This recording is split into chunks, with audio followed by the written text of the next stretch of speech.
अस्सलाम वालेकुम जी, मेरा नाम है अयाज अहमद और आप देख रहे हैं मेरा यूट्यूब चैनल। आज एक बहुत बड़ी डेवलपमेंट हुई है। फारूक हबीब जो कि पाकिस्तान तहरीक इंसाफ के रहनुमा थे, गवादर से उनको हिरासत के अंदर लिया गया था और आज उन्होंने प्रेस कॉन्फ्रेंस कर दी है। और आज की जो प्रेस कॉन्फ्रेंस हुई है इसमें सबसे मजे की बात यह है, देखें सबसे पहले एक फेज आया था। वो फेज था कि जी प्रेस कॉन्फ्रेंस होती थी, बंदे आते थे, बैठते थे, प्रेस कॉन्फ्रेंस करते थे, चले जाते थे। वो एक मुकम्मल फेज हुआ। फिर दूसरा फेज ये आया कि लोग गायब हो जाते थे और फिर वो टीवी शोज में आना शुरू हो गए। डायरेक्ट प्रोग्राम के अंदर उस्मान डार साहब आ गए कामरान शाद के प्रोग्राम में, उसके बाद सदाकत अब्बासी साहब आदल शाहजेब के प्रोग्राम के अंदर आ गए, तो उसके अंदर आ गए। अब ये एक तीसरा फेज आया। इस फेज में यह है कि बंदा आया है, प्रेस कॉन्फ्रेंस भी कर रहा है और वो प्रेस कॉन्फ्रेंस किसी पॉलिटिकल पार्टी के दफ्तर में बैठ के कर रहा है। जी हाँ, बिल्कुल। ये जो जनाब मोहतरम फारूक हबीब साहब हैं, इन्होंने इस्तेकाम पाकिस्तान पार्टी के दफ्तर में बैठ के प्रेस कॉन्फ्रेंस की है। हालांकि पाकिस्तान का जो मीडिया है, जो पैमरा है, जो मीडिया को कंट्रोल करता है, उन्होंने पाकिस्तान के मीडिया पे ये खबर चलवाई थी कि इन लोगों के जो नाम है वो इश्तिहारियां, ये लोग अदालत ने कहा था, मैं आपको दिखा देता हूं, आप देख सकते हैं। ये खबर है कि जी पैमरा ने इश्तिहारी मफरूर 11 अफराद की मीडिया कवरेज पर पाबंदी लगा दी। उसमें हमाद अजहर भी शामिल थे, मुराद सईद शामिल है, फारूक हबीब शामिल है और अली नवाज अवान शामिल है। और फारूक हबीब के ऊपर बहुत से मुकदमात भी हैं। अब सबसे बड़ा सवाल तो यहां पर यह बनता है, जो कुछ उन्होंने प्रेस कॉन्फ्रेंस में कहा, पहले क्या कहते रहे, अब क्या कहते रहे, ये सारी डिटेल मैं आपको बताता हूं। लेकिन सबसे पहले सवाल यह पैदा होता है कि उनके ऊपर जितने भी मुकदमात थे, क्या इस प्रेस कॉन्फ्रेंस करने के बाद वो मुकदमात कायम रहेंगे या नहीं रहेंगे? क्योंकि हमने माजी में देखा है कि किसी ने जो मर्जी किया हो वो आके प्रेस कॉन्फ्रेंस कर दे या वो इंटरव्यू दे दे तो भाई उनके सारे गुनाह जो है वो माफ हो जाते हैं। अब यह देखना है कि पीटीवी के ऊपर इनकी प्रेस कॉन्फ्रेंस दिखाई जा रही है और दूसरी तरफ लोग ये भी कह रहे हैं कि देखें जी, अब तो माशाल्लाह यहां तक बात पहुंच चुकी है कि वो लोग जिनके ऊपर मुकदमात हैं, जिनको पुलिस पकड़ना चाह रही है, नजर नहीं आते, रोपोश होते हैं और बाद में किसी न किसी जगह से बरामद होते हैं, उनके इंटरव्यू भी पीटीवी के ऊपर चल रहे हैं। ये सारा कुछ हो रहा है। अब फारूक हबीब ने जो बातें की हैं वो बातें आपके सामने रखने लगा हूं। सबसे पहले तो उन्होंने पीटीआई को छोड़ने का ऐलान कर दिया और पाकिस्तान इस्तेकाम पार्टी को ज्वाइन कर लिया। पाकिस्तान तहरीक इंसाफ के पहले भी लोग, आपको पता है, काफी ज्यादा उन्होंने तहरीक इंसाफ को छोड़ा और इस्तेकाम पाकिस्तान पार्टी जो है ज्वाइन कर ली। मजीद फारूक हबीब ने कहा कि इमरान खान ने मुज़ाहमत और तशद्दुद का रास्ता इख्तियार किया। अदम एतमाद के बाद हमें चैन से नहीं बैठने दिया गया। इमरान खान को इलेक्शन का इंतजार करना चाहिए था। अवाम के ज़हनों में नफरत का बीज बोया और अपने बारे में उन्होंने कहा कि मैं जज्बात की वजह से बहुत आगे निकल गया था। फिर उन्होंने तोशाखाना की बात भी की, उन्होंने अल कादर ट्रस्ट की भी बात की, बड़ी बातें की हैं। लेकिन सबसे बड़ा सवाल यहाँ पर यह पैदा होता है कि वो फारूक हबीब हो, उस्मान डार हो, सदाकत अब्बासी हो या वो जो पहले लोग छोड़कर चले गए हैं वो लोग हों, अवन अब्बास साहब जो पाकिस्तान इस्तेकाम पार्टी के अंदर है, वो जो मर्जी हो, क्या इन लोगों के बयानात की अदालत के अंदर कोई इनकी क्रेडिबिलिटी होगी या नहीं होगी?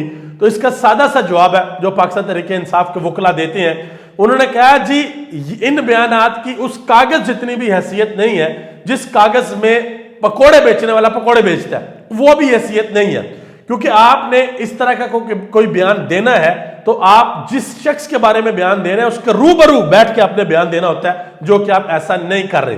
और अभी तक जितने लोगों ने प्रेस कॉन्फ्रेंस की है, सारे के सारे लोग गिरफ्तार होने से, रोपोश होने से या आप अगवा का लफ्ज इस्तेमाल कर लें कि हिरासत में लेने से पहले, ये सारे ये कहते रहे हैं कि जी हमें इमरान खान ने कभी तशद्दुद की सियासत पर नहीं घुसाया, इमरान खान ने कभी हमें ये नहीं कहा कि रियासत के इदारों के खिलाफ बोलना है या रियासत के इदारों के ऊपर हमला करना है, ये इमरान खान ने कभी नहीं कहा।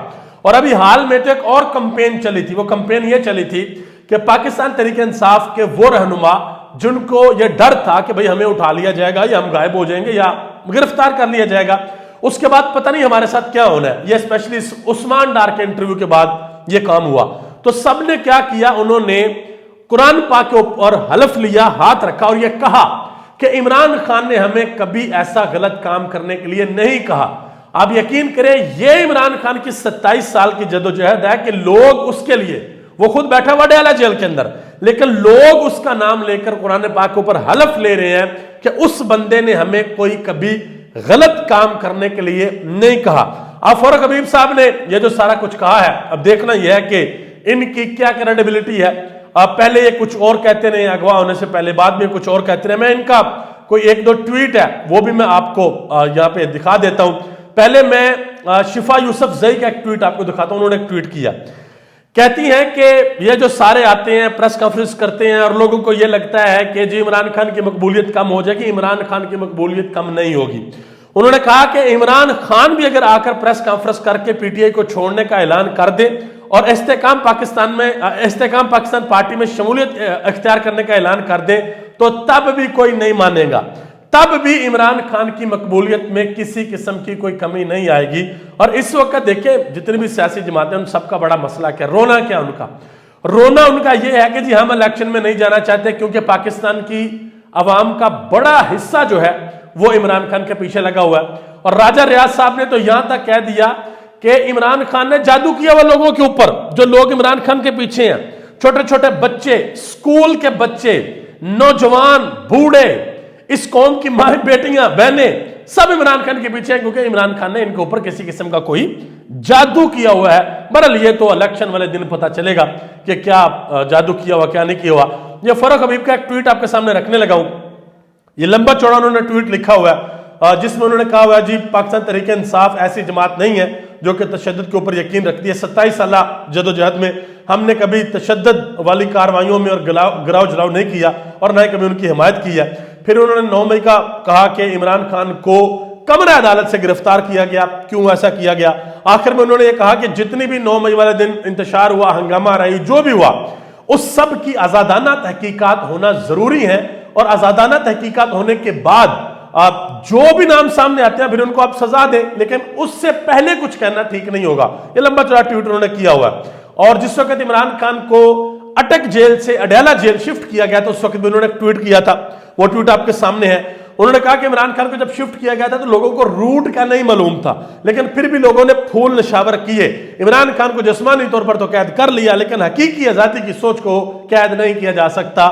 یہ ٹویٹ پہلے کا ٹویٹ ہے فاروق حبیب صاحب کا, اور اب آپ کو پتا پریس کانفرنس میں سارا کچھ آ گیا. آگے آ جائے جی اطہر کاظمی نے ایک بڑا اہم ٹویٹ کیا, نیچے انہوں نے تصویر لگائی ہے فاروق حبیب کی. انہوں نے کہا جی فاروق حبیب صاحب تو ان کے اوپر تو بہت سی ایف آئی آرز ہیں, کافی عرصے سے روپوش تھے, پولیس ڈھونڈ رہی تھی. ہو سکتا ہے کہ اس پریس کانفرنس کے دوران ہی پولیس ان کو استحکام پارٹی کے دفتر سے گرفتار کر لے. شاید ابھی تک متعلقہ حکام کی نظر پی ٹی وی کے اوپر نہیں پڑی, حالانکہ پی ٹی وی پر بھی لائیو دکھایا جا رہا ہے. ویسے ثابت ہو گیا ہے کہ نگران حکومت واقعی غیر جانبدار ہے. سب کو سرکاری ٹی وی پر ٹائم دیا جاتا ہے, چاہے کوئی رپوش ہو, مطلوب ہو, کوئی بھی شخصیت ہو, سب کی جو فوٹیج ہے وہ سرکاری ٹی وی کے اوپر لائیو چلائی جا رہی ہے. اور دوسری طرف سوشل میڈیا کے اوپر بہت سے لوگ کہہ رہے ہیں, کرال حسن کا ایک ٹویٹ آیا کہ یہ وہ لوگ ہیں فاروق حبیب ہو گئے یا باقی سارے لوگ جنہوں نے اقتدار کے مزے انجوائے کیے اور جب پریشر آیا تو انہوں نے پارٹی کو چھوڑ دیا. اور دوسری طرف بہت سے لوگ ایسے بھی ہیں جو ابھی تک جیلوں کے اندر قید ہیں, اسپیشلی پاکستان تحریک انصاف کی جو خواتین ہیں ان میں سنم جوید ہیں, طیبہ راجہ ہیں, اس کے علاوہ ختیجہ شاہ ہیں, اس کے علاوہ بزرگ خاتون رہنما ہیں یاسمین راشد. انہوں نے ابھی تک کسی قسم کی پریس کانفرنس نہیں کی.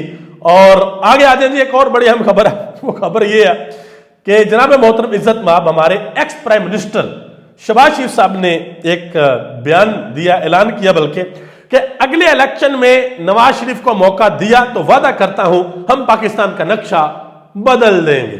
یہ انہوں نے بیان دیا بھائی. اب میں آپ کو صرف تھوڑی سی تاریخ بتا دوں کہ پاکستان کی قوم ان کو پہلے کون کون سے موقع دے چکی ہے. 1985 میں ایک موقع دیا, کچھ نہیں ہوا بھائی. 1990 میں دیا, کچھ نہیں ہوا. 1996 میں دیا, 2013 میں دیا, حتیٰ کہ 2023 میں شہباز شریف صاحب بھی وزیر اعظم بن گئے اور دعویٰ کیا کہ اپنے کپڑے بیچ کر اگر مجھے اس قوم کے لیے سستا آٹا خریدنا پڑا تو میں خریدوں گا. اپنے کپڑے تو ماشاءاللہ نہیں بیچے, ورن اس حکومت کے اندر آپ دیکھیں ظلم کیا عوام کے اوپر. اب پاکستان مسلم لیگ نون ان 16 مہینوں کو آن کرنے کو تیار ہی نہیں ہے اور کہتے ہیں کہ بھائی وہ تو نواز شریف کی حکومت ہی نہیں تھی.